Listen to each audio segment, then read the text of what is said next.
We're on the last part of vertical projectile motion, and today we're going to revise everything we know. So we're just going to quickly go through what you've done. Okay, so here we go. In vertical, why do objects that fly through the air have the same sort of motion? This is all about vertical projectile motion. This is all about objects that get thrown and get dropped and get bounced, and we all know it turns into a bit of a nightmare for some of us, but it's a nice section. Okay, we've gone through all the bits and pieces, now we're going to put it all together. What have we learned? Well, we've done the definitions. There's quite a few, but we're going to revise those again. We've got the equations, which luckily are given to you on your information sheet. And of course, we've got to remember acceleration due to gravity. We looked at graphs. And of course, then there's that last little bit of bouncing balls, which we don't always like, but it's okay. Our keywords are vertical projectile motion. We're going to define it again for you. We've got acceleration due to gravity and graphs of motion. Those are all the keywords and the key points that we're going to go through. So let's remind ourselves of the important definitions. The first one is, what is a projectile? Well, it's any object that has been thrown or projected or dropped from a height above a surface, and it should be above a surface, and it is called a projectile. I know this definition feels funny because a projectile, you think of something being thrown, but basically anything that's moving in the air is called a projectile. Whether it got dropped, whether it got thrown, it doesn't matter. It's just got to be moving through the air. Then we've got what is free fall, and an object is in free fall when the only force acting on it is the force of gravity. This is another definition that feels a little weird because we think of free fall as being something falling, but it's not. If I throw something up in the air and now the only force acting on it is gravity, we call it free fall. It will eventually come back down, okay? Then we've got terminal velocity, and this is the velocity is the constant velocity that a free falling object eventually reaches when the air resistance prevents further acceleration. Skydivers experience terminal velocity. You have to have something falling from a relatively high height for it to get to that point that it's reached free fall, terminal velocity, okay? We're not gonna work with it too much, so don't stress. Then, of course, we've got our equations. The first one is VF equals VI plus A delta T. Remember, VF is final velocity. VI is initial velocity.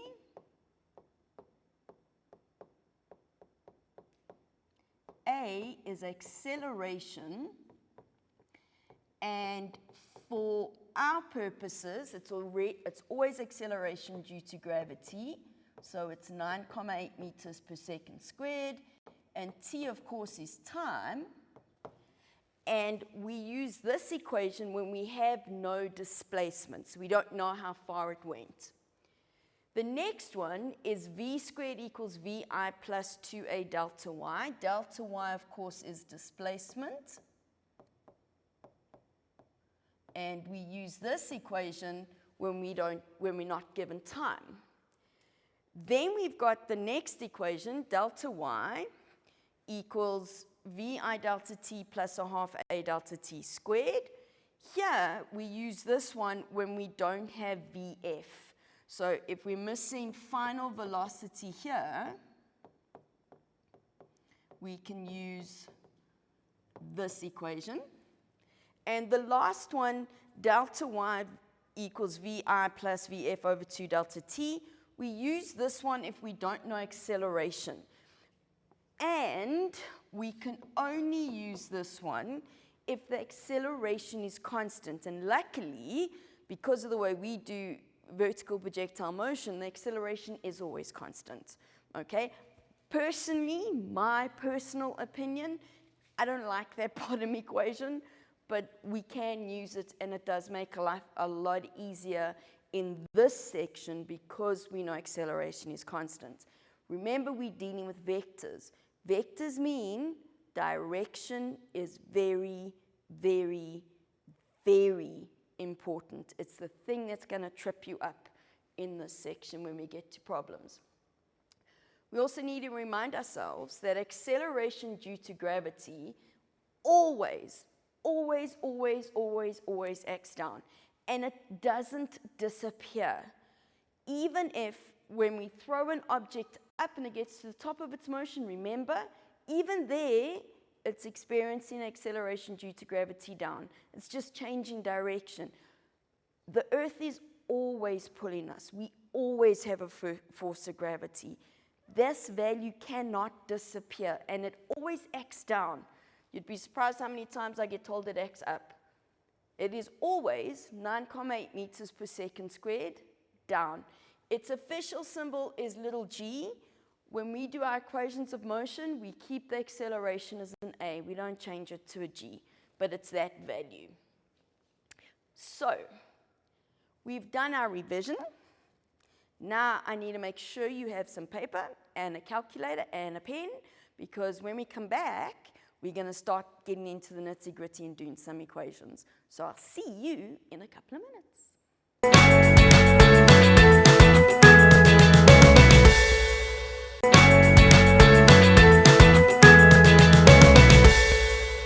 Welcome back. Ready to dive in? Hopefully you got your calculators. So let's just get going and see where we get to. All right, so here we go.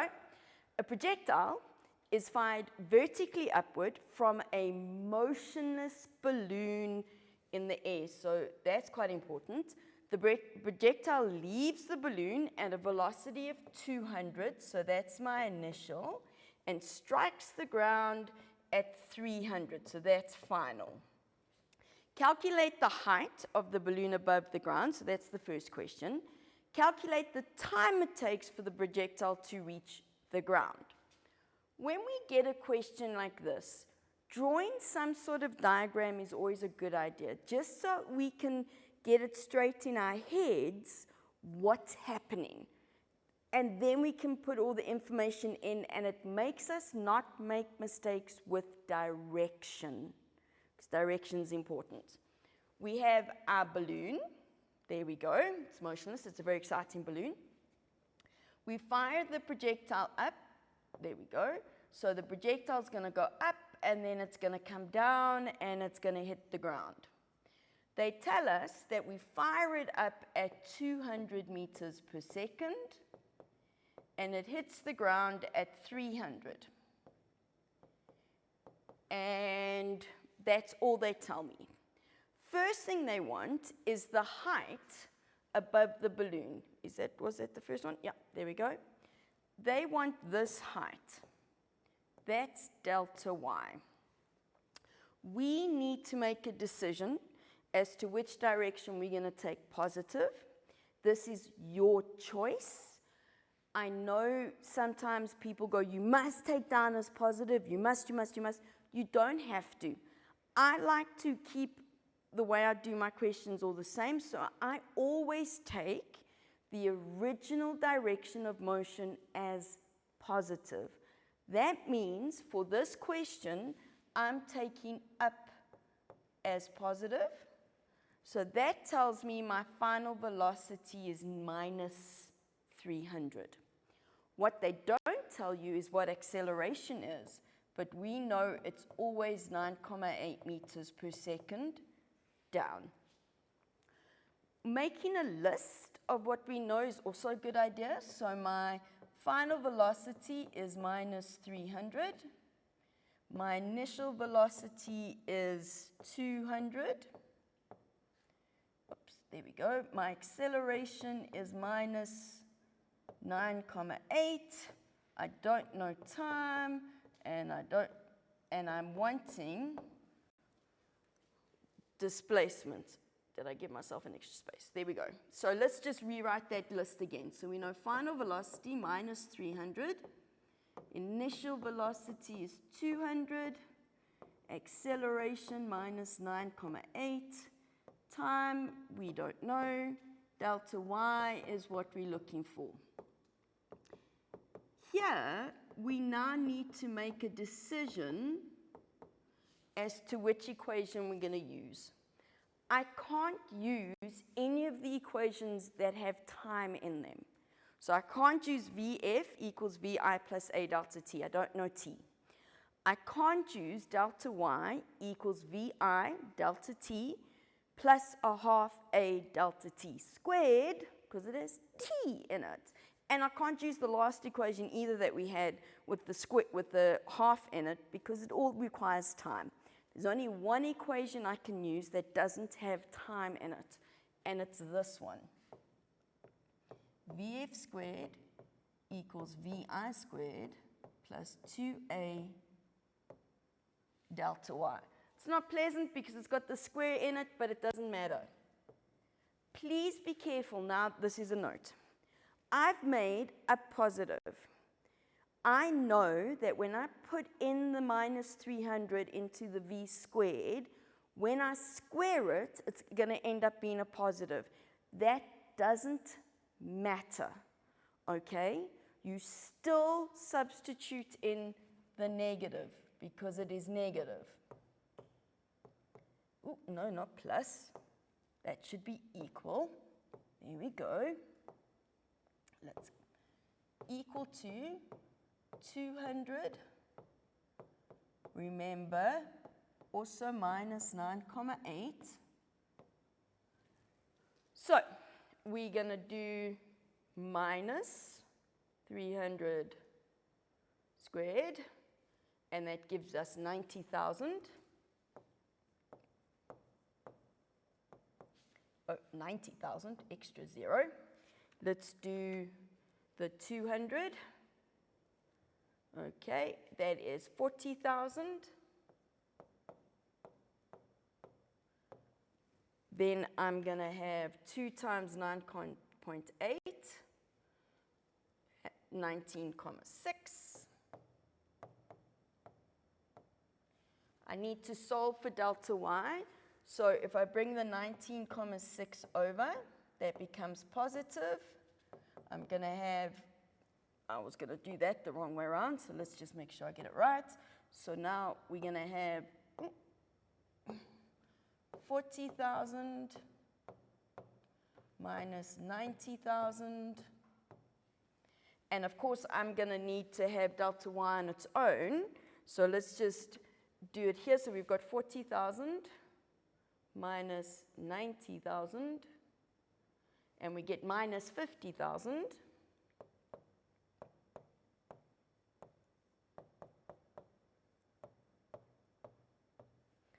And we're going to divide by 19,6 on both sides. So we're going to take that answer, divide by 19.6, and I get minus 2,051,02. Minus 2,051,02. We need to interpret this now because delta y is negative. And now you're going, but they asked for a height. How can it be negative? Remember, my balloon was here and it drops down. So this negative is telling me that it ended 2,551 meters below where it started. They wanted the height of the balloon. We need to interpret this answer. Therefore, the height is 2,551,02 meters above the ground.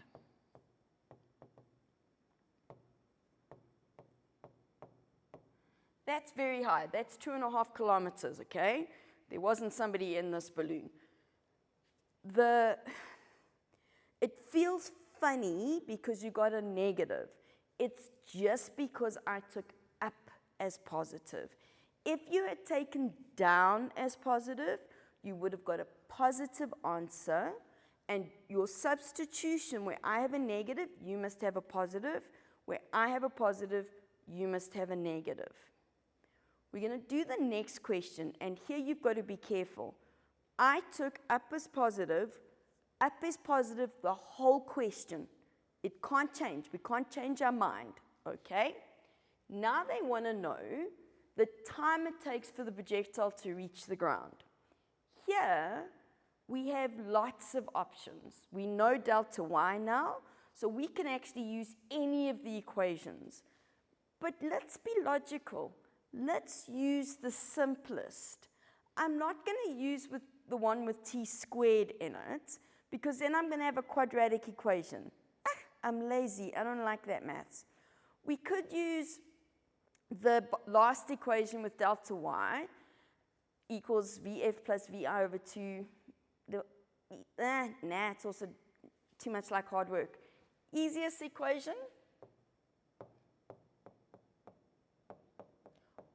Also, this equation doesn't rely on my answer for the first equation. So it doesn't matter now if I got the first equation wrong, because I don't need that information to do the second equation. If we can avoid using something we've worked out already, we need to do that, so we don't have a carry down error. If you carry it down, they'll mark it anyway, but we want to try avoid that. We still can't forget about our directions. Vf is still minus 300. Vi is 200. A is minus 9,8. Okay? So I'm going to take the 200 over.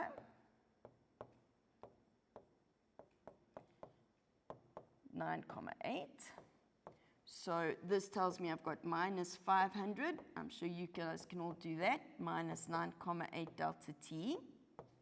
I need t on its own, so I'm going to divide both sides by 9,8 minus 500 divided by minus 9.8 gives me 51,02 seconds. At this point, 51,02. Time is a scalar. When you work out time, you must get a positive answer. If you do this calculation and you end up with a negative time, you can't just change it to positive because you know it's got to be positive. You've made a mistake. Something's gone wrong. And more than likely, you've made a mistake with your acceleration or with one of your velocities. You've forgotten that one of them is in the opposite direction, so you've left out a minus somewhere. Please, please, please, you've got to make a big NB, big note of this. Time cannot be negative.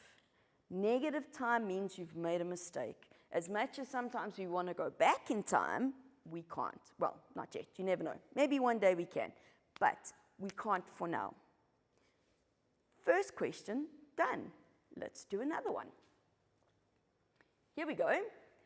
A man fires a projectile X, whatever that happens to be, upwards at a velocity of 29,4. So that is my initial velocity. From the edge of a cliff of height 100 meters. So we have a cliff, and it's doing that. The velocity and the projectile lands on the ground below. The velocity time graph represents the motion of the projectile X. We're going to ignore friction. We always do. It makes life easier. And there's my graph. Not to scale, but it gives us the information we need. When we look at this, they're telling me my initial velocity is 29,4. They're telling me that it's going to hit the ground over there. I think it's maybe not. We're just going to go with it. Then they say use the graph. Here, we need to be careful. When they say use the graph, it means that either you're going to need to use the gradient of the graph, or you are going to need to use the area of the graph. it doesn't mean take the information from the graph and plug it into the equations of motion. It means interpret the graph. Very important. They want to know that the time that the projectile takes to reach its maximum height. Well, actually, this one's a little different because it's on the graph. I'm using the graph. I don't have to do an equation. It reaches its maximum height when velocity is 0.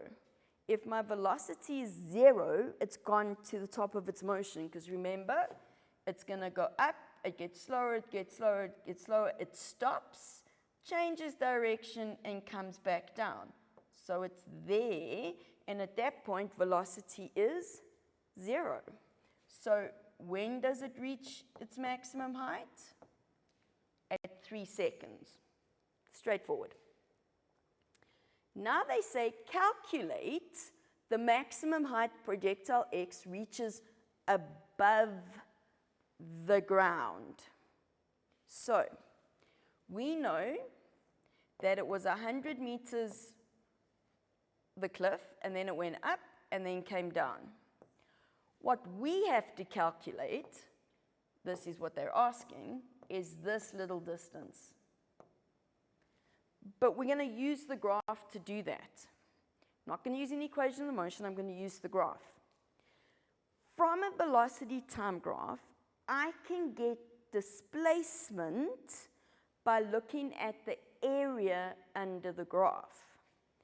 That means this area, this triangle, that gives me the displacement above the cliff. How do we write this? Well, delta y that we're looking for is equal to the area under the graph. In this case, the area makes a triangle, so we've got to remember, it won't be given to us, that that's a half base times height. My base is 3 seconds. My height is 29,4. We are most definitely putting this in the calculator. All right, so we have 0.5 times 3 times 29.4, and we get 44,1. But that is not my answer. They didn't ask how high above the cliff did it go. They wanted to know how high it was from the ground, from here. So it starts at 100 meters already, and now it goes another 44. So therefore, my height above the ground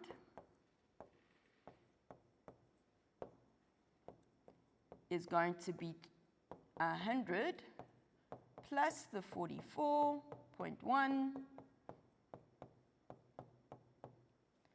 144,1 meters. Make sure you read the question. When I read this, it's height above the ground. It's always a good idea to underline the important words. Sometimes, though, what they will do, for example, is they'll write the word above in capitals.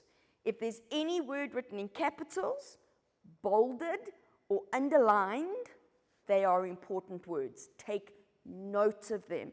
They're trying to help you understand the question. Good. Next.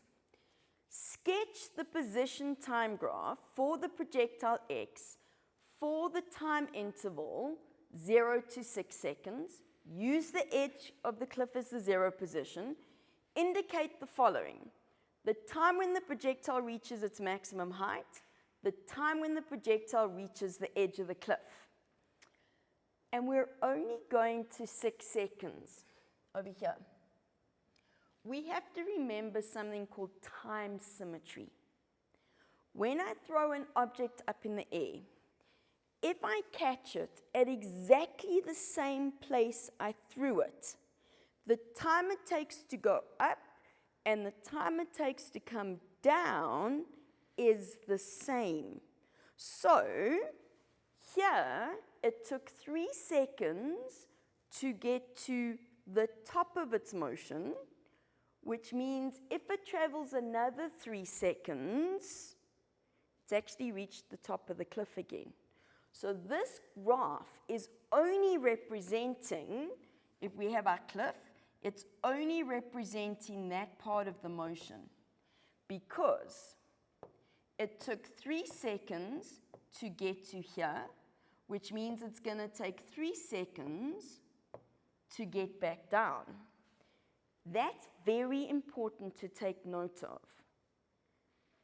It means that when we draw our graph, we're actually not going to go below the x-axis. We've taken up as positive. When we draw the graph, it's a sketch. So first of all, you use your rulers for your axes, okay? This is displacement.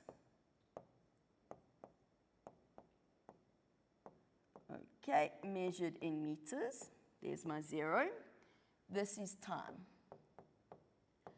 They specifically wanted what happens at 3 seconds, and they wanted what happens at 6. Let's just see if they wanted any other values. That's all they wanted. They didn't need any values on it, which is quite nice. What we now need to remember is our displacement graphs are going to be curves because we have acceleration. We then say to ourselves, okay, what happens when the ball's moving up? The ball's moving up and it's getting slower and slower and slower, so the gradient needs to get less steep. So I know it's going to go, I just want to make sure I don't lose where my 3 is. It's going to, it's not going to do that. That's terrible.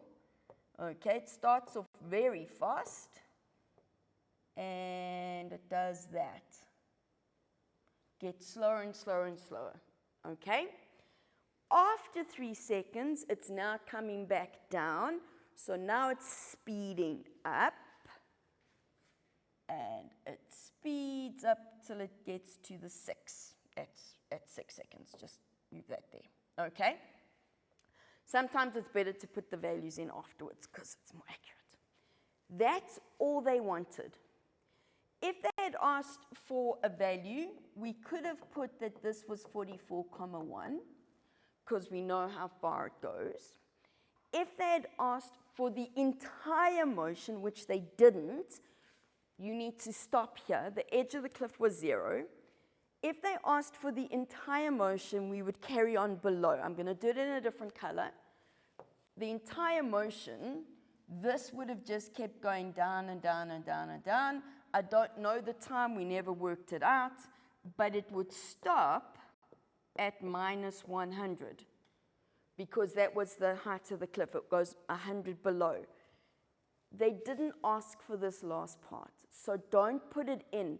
You need to read your question. The way this gets marked is if you go below the axis, you actually lose a mark. They don't give you a mark for the shape because you've done more than you should have, so you haven't answered the question. Make sure you read the question, okay? And 2 questions down, I think it's time for a break. So I'll see you in a couple of minutes.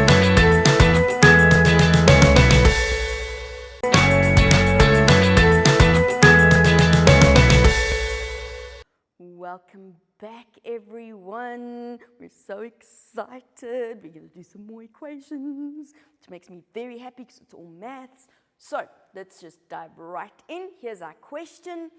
An object is released from rest at point X. So over here, and I always do this when I read a question, I'm going to write in what I know. So from rest means initial velocity is 0. Above the ground, in the diagram below, it travels the last 30 meters, so this last little bit, in 1.5 seconds before hitting the ground, and they tell us to ignore air friction. Great.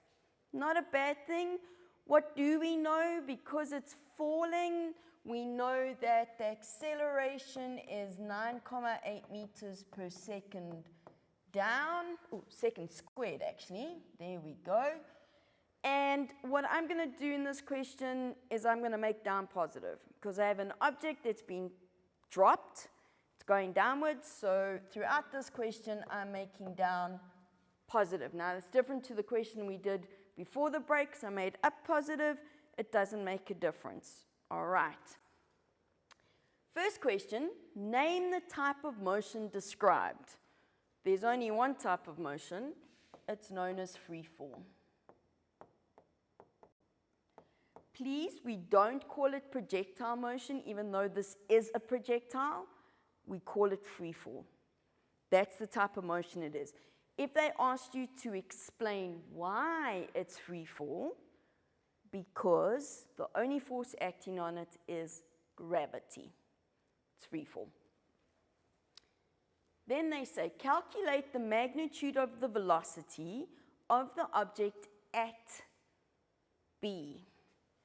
We've now got to consider what we know. I know that this little section here takes 1.5 seconds.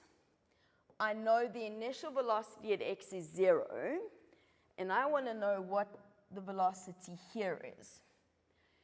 If I consider the motion from x to b, I really do not have enough information.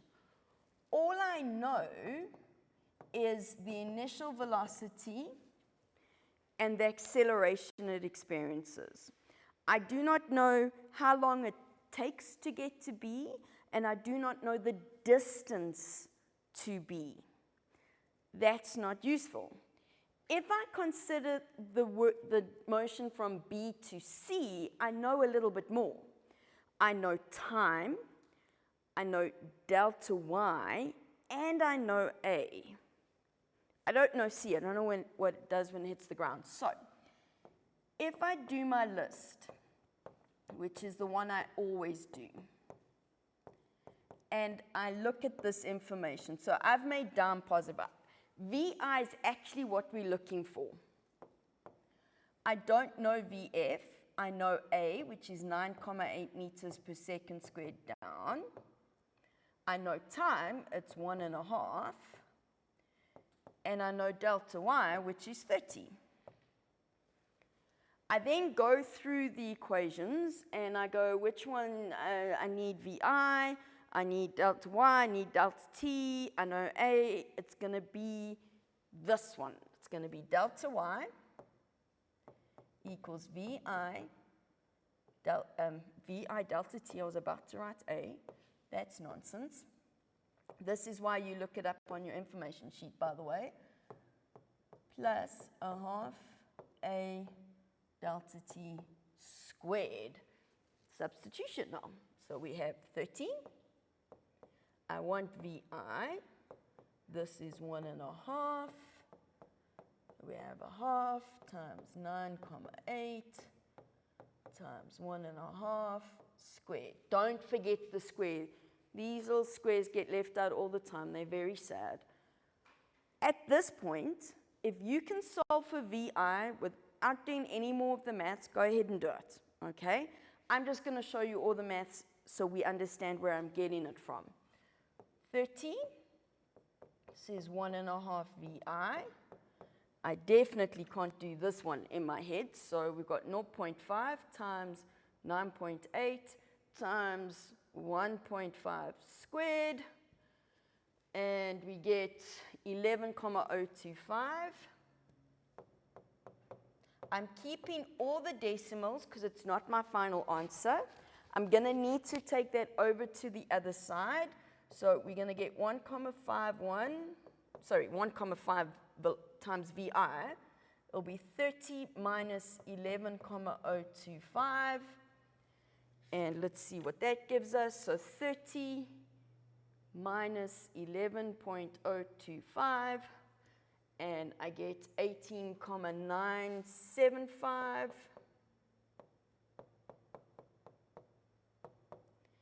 I'm going to divide by VI on both sides. So I'm going to, 1.5 on both sides, not VI. And I get 12,65.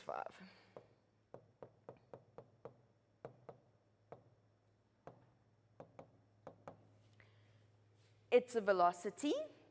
I would usually say I need to give a direction, but the question said magnitude. In other words, size only. But it's down, and I expected to get a positive answer. because at B, there's no way it's going up. It's still going down. So I know it went from 0 to 12,65 meters per second at B. We all good? Now we get the fun question. A ball is now thrown from point X. So we have our object, and now they take a ball and they throw it down. So this is a ball. After the object is dropped, both the ball and the ground hit the ground at the same time. Calculate the time it takes for the ball to hit the ground. We've got to think about this carefully. Normally, we would be able to go, okay, how long does it take the ball to hit the ground? Because we have initial velocity, we have a final velocity, we have heights. We don't have any of that information. The only thing we know about ball B is it got thrown, and it was thrown 1 second after the object. I know a lot more about the object. I know a lot more information about the object. I know that this part takes 1.5 seconds. I know that it's going at 12, let's just remind ourselves, 6.5 over here, and I know this started at 0. So, actually, I could work out the time it takes for X to hit the ground, and then -1 from it. That would be so much easier. I could work out the total distance if I wanted to, and then work out how long the ball takes to hit the ground. I could work out X's final velocity if I wanted to, but let's go the easy route. Let's work out how long it takes for my object, my original object, to hit the ground. Okay? Because if we look at this, all I really need to work out then is this time. How long does it take to go from X to B? Because I know how long it takes to get from B to C. So this, I'm working out. So I'm going to go from X to B. For that little bit of time, I know initial velocity is 0. I know the final velocity is 12,65 because we just worked that out. A is still 9,8. And I'm looking for delta T. We like this because it's a nice, easy equation. So VF equals VI plus A delta T. VF is 12,65. VI is 0. That's an equal sign, not a plus sign. Let's make it look like an equal sign. There we go. Let's do this. There we go. Plus 9,8 delta T. So to get delta T on its own, I'm going to have to divide by 9,8 on both sides. So I've already got the 12.65 divided, make sure you have all the numbers, divided by 9.8, not 98. And we get 1,29 seconds.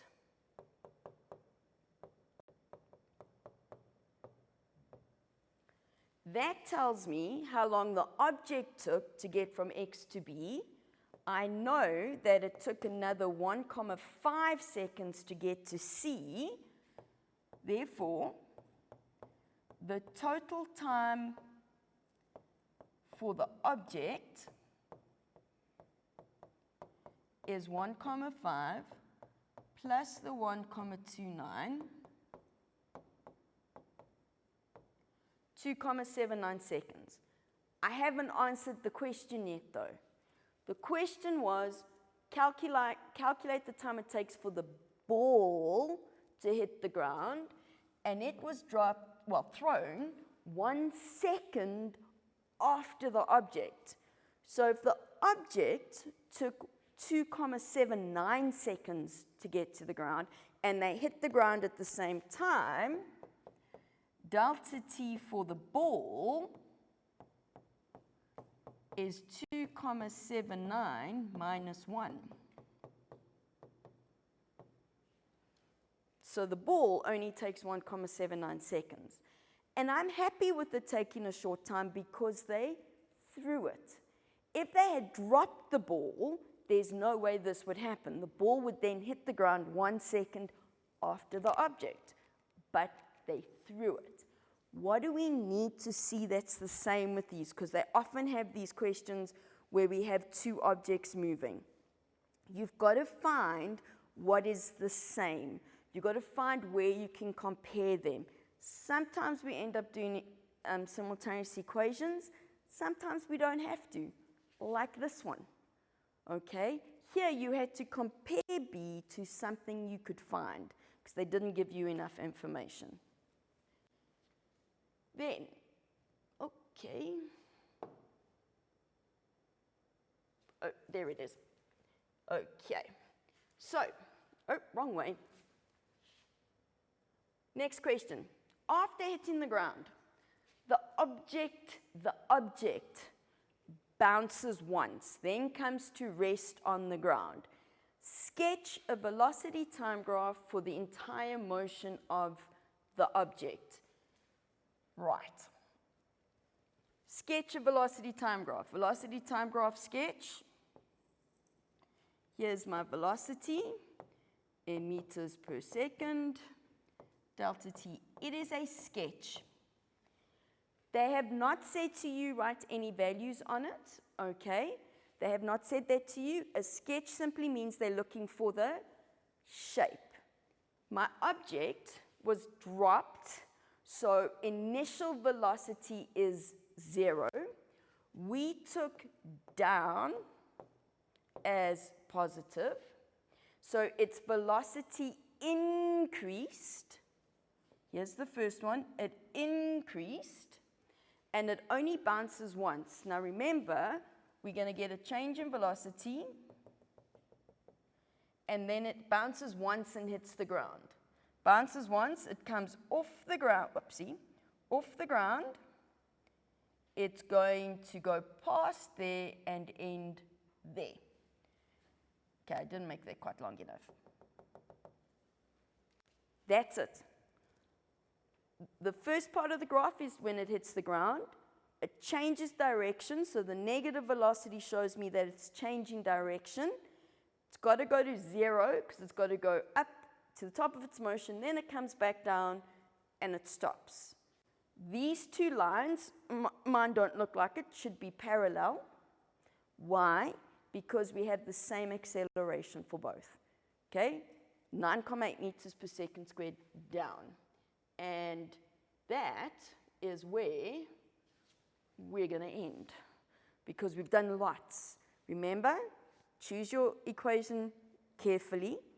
Acceleration due to gravity is always down, and you must choose a direction as positive and stick to it the whole way through. We are done with vertical projectile motion. I'll see you next time.